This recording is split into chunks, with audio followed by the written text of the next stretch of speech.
more than 2,000 years, Maya women in Guatemala have woven textiles not only for practical purposes, but as an expression of identity and as a creative art form. Master Kachki Maya weaver Concepción Poou Coy Tharin inherited this tradition from her ancestors and has introduced it into Florida's rich folklife tradition. Raised in the village of Samac in the central highlands of Guatemala, Concepción learned to weave at a young age. I started weaving when I was 8 years old because my mom and my sister, they sit every day in front of the house to do their weaving. And then I got interested on the weaving, like they do that. And then I saw like, I have the leftover thread and I start playing with it. I collect the sticks and I start playing with it. And then my mom said, oh, you are quite ready to learn to weave. So we're gonna set you a loom and me and your sister are gonna teach you how to weave. First, Concepción's mother and sister taught her to make a backstrap loom, a type of loom the Maya have used for centuries. The weaver hooks one end of the loom to a wall or post and then attaches the other end to their back with a woven strap. This design allows for portability and creates a physical connection with the weaver. Next, they passed down to her a traditional style of Maya weaving practiced exclusively in their village. While other Maya weaving stands out for its bold colors, in Concepción's village of Samac, Pikb'l is distinguished by its gauze-like white-on-white thread pattern. The thread is not dyed, but instead soaked in a cornstarch to stiffen the fibers.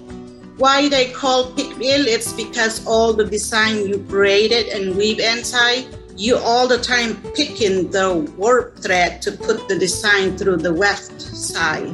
So with your finger, you're picking it and counting as you go. That's why they call that Pikb'l. This intricate style of weaving takes extreme concentration and is challenging to learn. The technique is so complex that it can take up to a month to weave one blouse. Many of the patterns Concepción weaves, she designs herself, using her skills to effortlessly create intricate motifs, often without much planning. Inspiration for her patterns comes from traditional Maya folklore and everyday village life.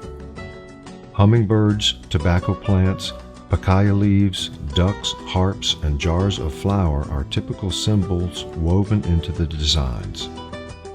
For the women of Concepción's village, backstrap weaving is one of the few sources of income. My first piece I sold that, I was so amazed with the money that I got because I was still young and I thought it was amazing. So and then after that, I start focusing on the weaving, and that's exactly what I want to do. I love doing it. It became particularly important to Concepción when she decided to resume her primary education. For years, she sold textiles to raise enough money to go to a school in a nearby town. In 2004, while selling her pieces on the side of the road, she met Jonathan Tharin, a Peace Corps volunteer who was impressed by the quality of her work and purchased a garment from her. They decided to start a cooperative to help the women of her village sell their textiles. Together, they founded the Ixbalamake Cooperative, the first women's weaving cooperative in Samac, and they elected Concepción as the first president. The cooperative empowers women with economic opportunities and makes weaving a sustainable source of income. In 2006, Concepción and Jonathan Tharin were married and later moved to Tarpon Springs, Florida. Although she was far from her village, she never stayed away from her weaving for very long. I just love it, and I just want to do it all the time, every day. Like if I don't weave for 2 days, I was like, oh, I'm so sad. I haven't touched my loom. I was like, I need to make time to do this. So, yeah, that's one of the things. Like if you love it, you're on it.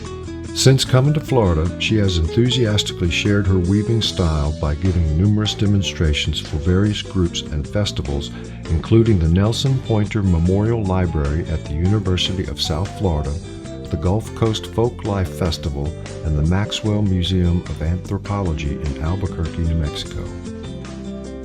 Concepcion is also a dedicated teacher of the Pikb'l style.